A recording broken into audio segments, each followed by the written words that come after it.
कविता भारत भारती। अब इसका भविष्य खंड, तीसरा खंड है, अंतिम खंड है इसका, भविष्य खंड। भविष्य का विश्लेषण किया गया है।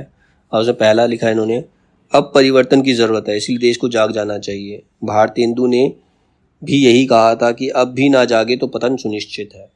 मतलब अब हमें जागना होगा, नहीं तो हमारा पूरी तरह से पतन हो जाएगा। गुप्त जी लिखते हैं, हमको समय को देख कर ही नित्य चलना चाहिए, बदले हवा जिस तरह हमको बदलना चाहिए। अब भी समय है जागने का, देख आंखें खोल के, सब जग जगाता है तुझे, जग कर स्वयं जय बोल के। मतलब हमें वैसे चलना चाहिए जैसे समय हो, समय के अनुसार हमें चलना चाहिए। समय बदलता है तो हमें भी बदलना चाहिए। हवा जिस तरफ बदले, हमें जैसे हवा बदलती है वैसे ही हमें भी बदलना चाहिए। अब भी समय है कि अब आंखें खोलकर जाग जाओ। अब भी तुम्हारे पास समय है, सब जगा रहे हैं तुझे, तो खुद जग कर जय बोलो, आगे बढ़ने का प्रयास करो।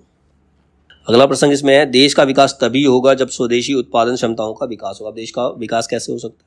जब हमें स्वदेशी उत्पादन क्षमताओं को बढ़ाएंगे, हम खुद उत्पादन करेंगे, हम खुद प्रोडक्शन करेंगे। अब तो उठो हे बंधुओं, निज देश की जय बोल दो, बनने लगे सब वस्तुएं कल कारखाने खोल दो। जावे यहाँ से और कच्चा माल अब बाहर नहीं, हो मेड इन के बाद अब बस इंडिया ही सब कहीं। मतलब अब उठ जाओ, अपने देशवासियों से कहता है अब उठकर कारखाने खोलो ताकि यहाँ का कच्चा माल बाहर ना जाए, यहाँ का कच्चा माल यहीं इस्तेमाल हो, यहीं पर प्रोडक्शन हो। अब जो बाहर से चीज आती है, made in Italy, made in Japan, ऐसा नहीं होना चाहिए। जो भी वस्तु आए भारत के अंदर वो मेड इन इंडिया होनी चाहिए। तीसरा, बिना यंत्रों के प्रगति असंभव है। बिना यंत्रों के, इंस्ट्रूमेंट तो चाहिए। व्यवसाय अपने व्यर्थ हैं अब नव्य यंत्रों के बिना, परतंत्र हैं हम सब कहीं अब भव्य यंत्रों के बिना। मतलब व्यवसाय हम कोई भी नहीं, जब तक हमारे पास नए हथियार नहीं होंगे, नए औजार नहीं होंगे, तब तक हम व्यवसाय नहीं कर सकते। जब तक नए औजार हमारे पास नहीं आएंगे तब तक हम परतंत्र ही रहेंगे, दूसरों के गुलाम ही रहेंगे। फिर कहते हैं, विज्ञान का तीव्र विकास समय की जरूरत है। विज्ञान यानी कि साइंस को आगे बढ़ाना, टेक्नोलॉजी बढ़ानी पड़ेगी। सर्वत्र एक अपूर्व युग का हो रहा संचार है, देखो दिनों दिन बढ़ रहा विज्ञान का विस्तार है। हर जगह अपूर्व युग, मतलब हर जगह नई नई चीजें आ रही हैं, हर जगह विज्ञान का विस्तार हो रहा है, तो हमें भी उसको बढ़ाना पड़ेगा। वैज्ञानिक तथा प्रौद्योगिकी शिक्षा पर बल, साइंटिफिक और टेक्नोलॉजिकल शिक्षा हमें देनी होगी लोगों को, तभी हम आगे बढ़ सकते हैं। साहब हमें यूरोपियन हिस्ट्री ना आप दिखलाइए, बैलून की रचना हमें करके कृपया सिखलाइए। मतलब हमें यूरोपियन हिस्ट्री मत दिखाओ उन्होंने क्या क्या किया, अब हमें ऐसी चीज सिखाओ जिससे हम खुद खोज करें, खुद नई चीजें बनाएं। साहित्य को भी समाज के लिए सक्रिय होना चाहिए। अगले प्रसंग में कहते हैं साहित्य को भी समाज के लिए सक्रिय होना चाहिए। साहित्य मतलब जो लिखते हैं। केवल मनोरंजन ना कवि कर्म होना चाहिए, उसमें उचित उपदेश का भी मर्म होना चाहिए। मतलब जो कवि रचना लिख रहा है, अपनी रचना कर रहा है, चाहे वो कविता लिख रहा है, चाहे उपन्यास लिख रहा है, चाहे कहानी लिख रहा है, केवल मनोरंजन के लिए ना लिख, उसमें कुछ ना कुछ सीख होना जरूरी है, कुछ ना कुछ शिक्षा मिलनी जरूरी है उसके अंदर, तभी वो कारगर होगी।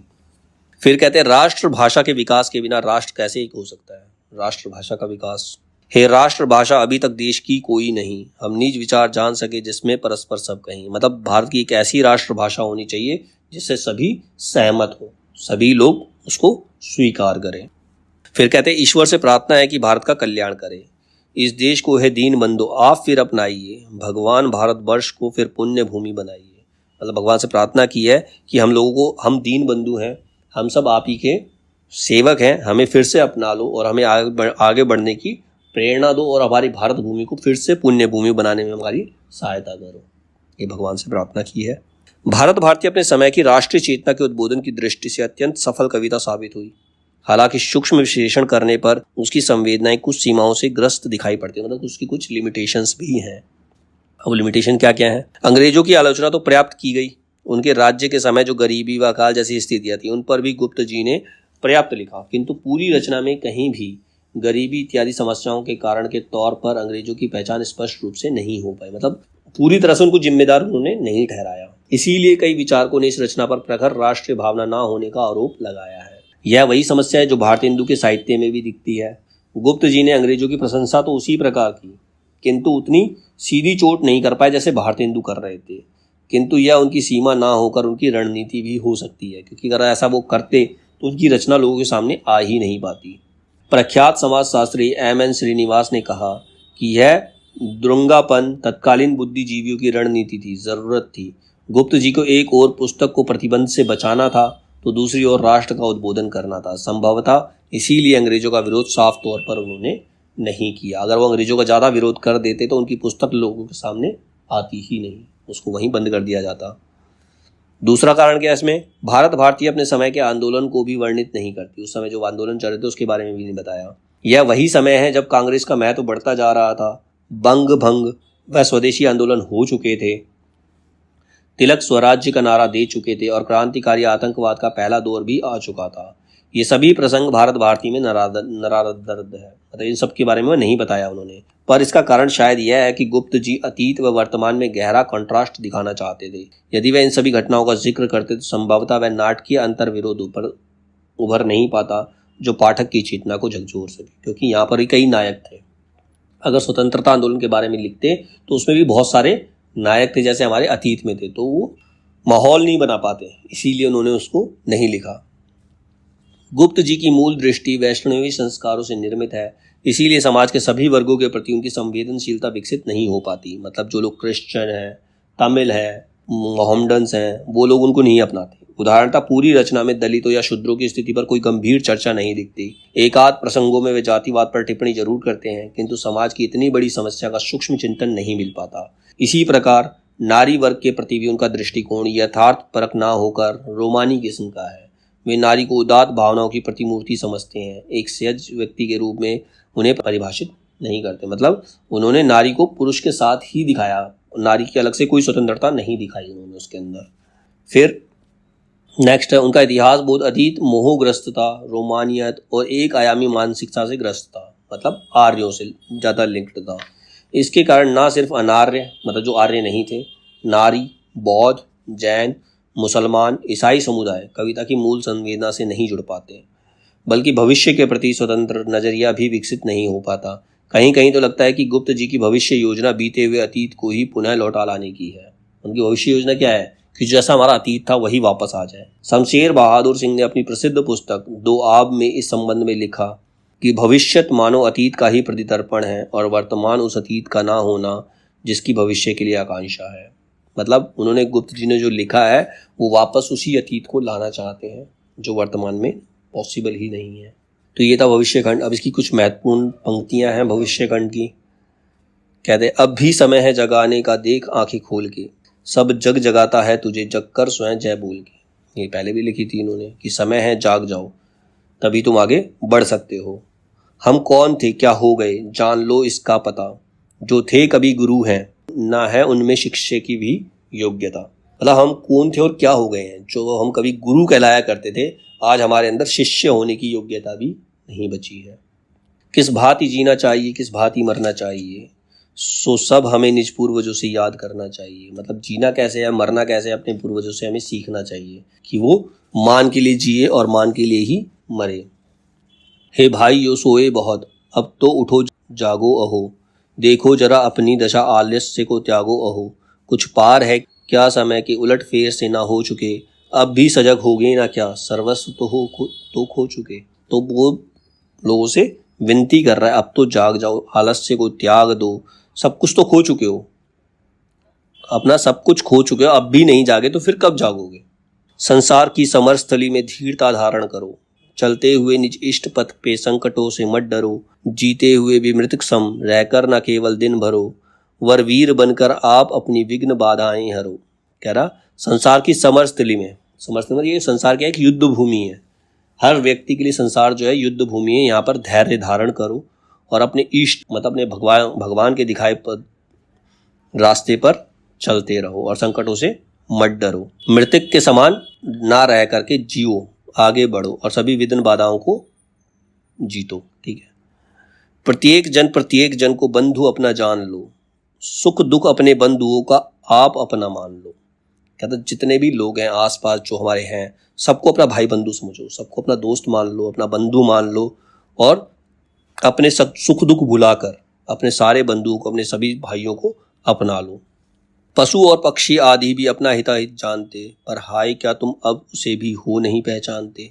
पशु हो पक्षी हो, उनको भी पता है कि उनका भला कैसे है, वो भी सुबह उठकर दाना लेने जाते हैं। पशु भी सुबह उठकर कहीं ना कहीं खाना ढूंढता है। तो क्या तुम ऐसे भी नहीं रहे कि जो अपना हित नहीं पहचान सकते? तुम तो मनुष्य हो। संतो महंतो स्वामियों, गौरव तुम्हारा ज्ञान है, पर क्या कभी इस बात पर जाता तुम्हारा ध्यान है, वह देश चाहे सुगम हो, ओवश अति दुर्गम में है। सौरभ रहित है जो सुमन, वह रूप में क्या रम्य है। अब संतों, महंतों और महात्माओं पर उन्होंने कटाक्ष किया है, ठीक है। वो कहते हैं कि तुम्हारा जो गौरव है वो ज्ञान है, उस ज्ञान का ध्यान करो। जो रास्ता आसान है उसे अपना लेना सही नहीं है। आसान रास्ते पर तो हर कोई चल सकता है। तो जो तुम अपने ज्ञान के अनुसार सही रास्ते पर चलो। अगर वसंत ही ना हो तो एक खिले हुए फूल का कोई महत्व नहीं रह जाता। थे साधु तुलसीदास, नानक रामदास समर्थ भी, व्यवर्थ यही पद हो रहा आज उनके अर्थ भी। पर वे न होकर भी यहाँ उपकार सबका कर रहे, सद्भाव उनके ग्रंथ सबके मानसों में भर रहे। मतलब साधु तुलसीदास, गुरु नानक, रामदास समर्थ, ये सब थे जो लोगों को जगाने का कार्य कर रहे थे। तो आजकल के कवि कहाँ चले गए जो लोगों को जगाने का काम नहीं कर रहे हैं। हे शिक्षितों कुछ कर दिखाओ, ज्ञान का फल है यही, हो दूसरों को लाभ जिससे श्रेष्ठ विद्या है वही। शिक्षितों से बात की है, जो पढ़े लिखे लोग हैं, कि अगर तुम पढ़े लिखे हो तो अपने ज्ञान का फल सभी लोगों के अंदर बांटो। अपने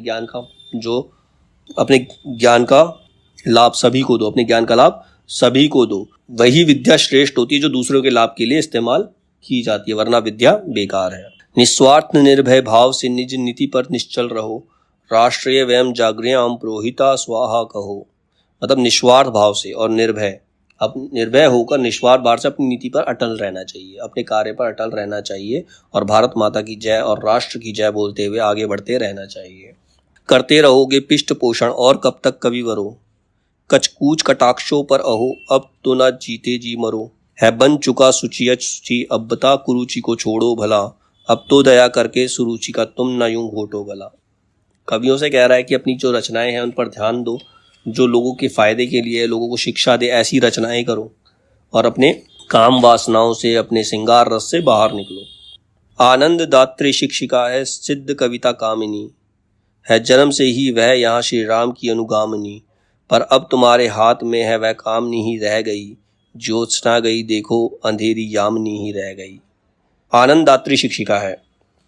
एक सिद्ध कविता जो होती है वो एक आनंद भी देती है और शिक्षा भी देती है। आनंदात्री शिक्षा मतलब एक अच्छी कविता जो है वो शिक्षा भी देती है और आनंद भी देती है। लेकिन तुम्हारी जो कविताएं हैं अब केवल कामिनी बनकर रह गई, केवल मनोरंजन के लिए रह गई हैं। तो अब ऐसे तुम धर्म का गला मत घोटो, अपनी ज्ञान का गला इस प्रकार से मत घोटो, कुछ अच्छा लिखो।